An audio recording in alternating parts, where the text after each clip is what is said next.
Bien, le projet, c'est la rédaction d'un tutoriel pour aider les étudiants à assimiler les notions là, de simulation par élément fini. On sait que des cours de physique conventionnels, c'est beaucoup de formules puis de tableaux, mais dans ce cas-ci, on a des outils maintenant pour visualiser des notions abstraites, puis on veut que les étudiants vraiment essaient de s'approprier plus les concepts. Donc, c'est vraiment pour les guider là-dedans et maîtriser un peu plus ces notions-là.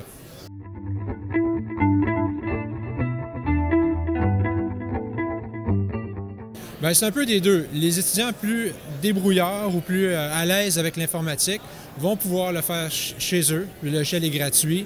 Ils peuvent suivre les étapes et puis se débrouiller assez bien. Et ceux qui sont moins à l'aise avec l'informatique, bien, on peut les supporter en laboratoire aussi, être là pour les dépanner puis les aider. Donc, c'est un peu des deux.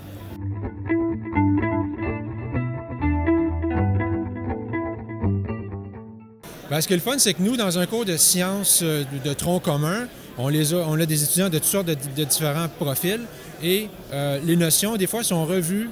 Ces mêmes méthodes-là sont revues dans leur sujet d'étude. En mécanique, par exemple, il y a un cours d'éléments finis sur les corps déformables et nous, on peut leur donner un premier contact avec ça, même si c'est un autre domaine. Il y a beaucoup de principes qui sont communs là-dedans.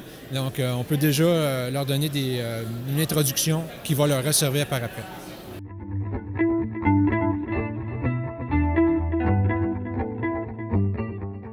Oui, ils trouvent ça merveilleux de pouvoir voir justement des champs abstraits, des champs électriques, des champs magnétiques qui nous entourent et qu'on voit pas. On explique ça avec la craie et le tableau. À un moment donné, c'est le fun de leur donner des illustrations qui parlent un peu plus. Et justement, à un moment donné, j'ai présenté la cage de Faraday en simulation pour leur montrer que le champ électrique était bloqué à l'intérieur. Et il y en a un qui, suite à l'illustration, a dit « Qu'est-ce qui arrive si on fait un trou dans la paroi? Est-ce que le champ va rentrer comme de l'eau rentrerait dans un réceptacle ou ça va continuer à blinder quand même? » Et le cours d'après, j'ai ramené des simulations, puis c'était vraiment intéressant. Donc, c'est vraiment un bel outil.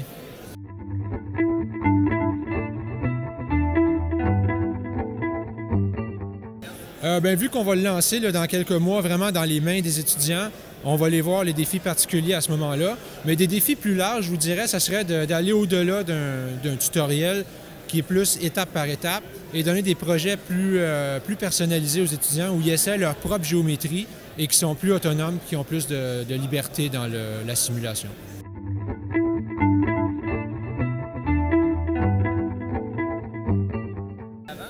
La suite du projet, dans le fond, c'est que ça, en ce moment, c'est le premier volet pour le côté électrique. Puis, on aimerait aussi attaquer le côté magnétique. Le cours FI 332 étant électricité et magnétisme.